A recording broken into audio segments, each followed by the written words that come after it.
चलो आगे हम पढ़ेंगे संचालन के कार्य। अब संचालन के कौन कौन से कार्य उसके बारे में हमको जानना है। व्यवसाय उद्देश्यों के प्राप्ति के लिए संचालन कार्य कुशलता पूर्वक होना चाहिए। संचालन का कार्य बहुत अच्छी तरह होना चाहिए।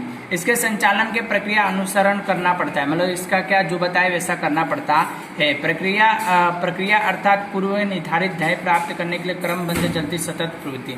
प्रक्रिया अर्थात क्या, मतलब क्रमबद्ध एक के बाद जो काम किया जाता है उसको कहा जाता है। इसके उद्देश्य प्राप्त करने के लिए संचालक को विभिन्न कार्य क्रमबद्ध व्यवस्था करनी पड़ती है, मतलब लाइन टू लाइन कार्य होने चाहिए, इसको ध्यान में रख के किया जाए। इसलिए संचालन के प्रक्रिया को रूप में जाना जाता है। संचालक प्रक्रिया कौन कौन से कार्य होने चाहिए और इसके लिए विविध विद्वानों के मतों का अंतर होता है, मतलब कौन कौन से कार्य कब किस प्रकार कैसे किया जाए, ये जो विद्वान होते हैं उसके बारे में जो जानकार इंसान होते हैं उनको दिया जाता है। संचालकों को ध्यान में विषय अथवा ज्ञान के रूप में एक क्षेत्र के रूप में भी जाना जाता है। इसके अनेक विचारों में विभिन्न मतभेदता भी स्वाभाविक है। मतभेदता जो होती है वो भी स्वाभाविक है कि भाई जो काम होता है उसके अंदर क्या होता है, थोड़ा नुकसान तो होता है। अब संचालकों के वर्गों के बारे में, संचालकों के कार्यों का वर्गीकरण किया गया। संचालकों के कार्य बांटे गए, ठीक है। 1 2 3 4 5 प्रकार के शास्त्री थे जो संचालक के रूप में, जैसे कुंतज को गिनेंगे, हेनरी फॉर्लोन को गिने, पीटर ड्रग को गिने, लूथर ग्लूक को गिनेंगे, डॉक्टर जॉर्ज टेरी के बारे में बताइए। सब आपको आगे चल के एक एक चैप्टर पढ़ना है, ठीक है। तो कुंतज ने क्या टोटल 5 बताया था, आयोजन, व्यवस्थापन, कर्मचारी, मार्गदर्शन, नियंत्रण। और हेनरिक फॉर्लोन में भी 5 बताए, उन्हीं के प्रकार उन्होंने सिर्फ क्या किया, आदेश देना, संकलन और नियंत्रण किया। जबकि पीटर ड्रग ने व्यवस्था का संचालन करना, संचालकों का संचालन करना, श्रमिकों और कार्यों का संचालन करना बताया। लूथर ने बताया आयोजन, व्यवस्था तंत्र, कर्मचारी व्यवस्था, मार्गदर्शन, संकलन, सूचना, आदेश बताया, उन्होंने 7 बताया। और डॉक्टर जॉर्ज टेरी ने आयोजन, व्यवस्था तंत्र, मार्गदर्शन, नियंत्रण, ये 4 चीज़ें बताई है। अब हमको आयोजन के बारे में पढ़ेंगे, ठीक है। अब उसमें आयोजन में देखेंगे तो बताया कि even good can not changes past but main can the changes of the futures, ऐसा बताया कि अपेक्षित परिणामों की प्राप्ति के लिए वास्तवों को चुनाव करना, मतलब कि वास्तविक जो है उसका चुनाव करना आपको सबसे जरूरी है।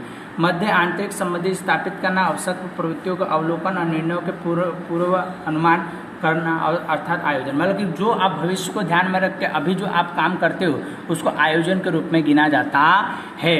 संकलन के कार्यों का प्रारंभ आयोजन से होता है। निर्धारित किए गए लक्ष्य की प्राप्ति के लिए कौन सा कार्य कौन कब किस प्रकार से करेगा, इसका परिणाम और कार्यों को कब पूरा करना है, इससे पहले बुद्धिपूर्वक लिए गए पूर्व विचारों का आयोजन कहते हैं। मतलब कि कौन कब किस प्रकार कैसे कार्य करेगा, उसको जिस इंसान को सौंपा गया वो पहले से विचार कर लिया जाएगा कि ये कार्य कौन करेगा, इसका आयोजन किया जाता है। भविष्य के लिए विचार परिवर्तन समय करना, अर्थात आयोजन, मतलब भविष्य के ध्यान में रखकर जो अभी से विचार कर लिया जाता है उसको क्या आयोजन गिना जाता है। भविष्य के घटित होने वाले खतरों और निश्चित कम करने के लिए आयोजन आवश्यक है। आयोजन के लिए कारण इसके लिए सभी प्रवृत्तियां व्यवस्थित है और लक्ष्य प्राप्ति का मार्गदर्शन सरलता होता है। लक्ष्य प्राप्ति के करने के लिए वैकल्पिक मार्गदर्शन तथा सर्वश्रेष्ठ मार्गदर्शन चुनने का आयोजन किया जाता है। मतलब कि हमारा जो लक्ष्य है लाभ कमाने का, काम जल्द से जल्द होने का, इसका क्या पूरा होने का जो है उद्देश्य है उसको किस तरह से किया जा सकता है वो आयोजन बताता है, ठीक है। संचालक अन्य कार्य जैसे कि व्यवस्था तंत्र, कर्मचारी व्यवस्था, संकलन, नियंत्रण, आयोजन, ये सब क्या इसके एक पार्ट माने जाते हैं। अब आयोजन के बाद क्या आता है, तो प्रबंधन आता है। आयोजन के बाद क्या था, प्रबंधन। सामान्य प्रबंधन माने क्या होता है, व्यवस्था तंत्र, व्यवस्था करना। अब आयोजन कर लिया, व्यवस्था हमको करनी जरूरी है। सामान्य लक्ष्य की प्राप्ति के लिए क्रिया व्यक्तियों के माध्य अधिक दायित्व का विभाजन करने वाला ढांचे को व्यवस्था तंत्र कहते हैं। इसको ढांचे का व्यवस्था तंत्र के रूप में गिना जाता है।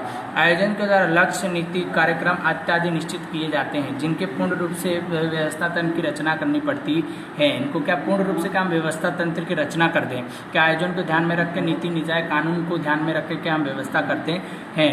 निर्धारित लक्ष्यों की प्राप्ति के लिए इकाइयों के पूर्व अलग अलग विभागों को अलग अलग मानव समूहों को विभाजित कर दिया जाता है। मतलब कि कोई काम करना होता है अलग अलग विभाग से होता है, अलग अलग आदमी और अलग अलग कर्मचारियों को बांट दिया जाता है, भाई ये काम तुम संभालो, ये काम तुम संभालो, इस तरह से इनमें से अधिक दायित्व विभाजन किया जाता है। अधिकतर सारा अधिकार और दायित्व दोनों भी बांट दिए जाते हैं, जिससे व्यवस्था तंत्र का प्रबंधन कहा जाता है। व्यवस्था तंत्र की रचना करने के लिए किसी निर्णय करना या कार्यबद्ध अधिकारी दायित्व किसका होगा ये भी बता दिया। मतलब कि कोई अगर व्यवसाय में परेशानियां उत्पन्न होती है तो उसका उसका निर्णय कौन लेगा और अधिकार दायित्व तो दोनों बांट दिए जाते हैं। अब इसमें बहुत मोस्ट टाइम की ये है, ठीक है, कि आयोजन व्यवसाय की इकाई का मस्तिष्क है और जबकि व्यवस्था तंत्र शारीरिक ढांचा। मतलब आयोजन का जिस तरह का हमारा दिमाग होता है, शरीर में दिमाग जो क्या सारा काम करता है और हाथ पैर क्या हमारे का वो कार्य करता है, उसी प्रकार आयोजन क्या होता है, कंपनी के अंदर क्या एक मस्तिष्क दिमाग का काम करता है और जो व्यवस्था तंत्र वो शारीरिक ढांचे के रूप में कार्य करता है। इससे मानव शरीर में मस्तिष्क है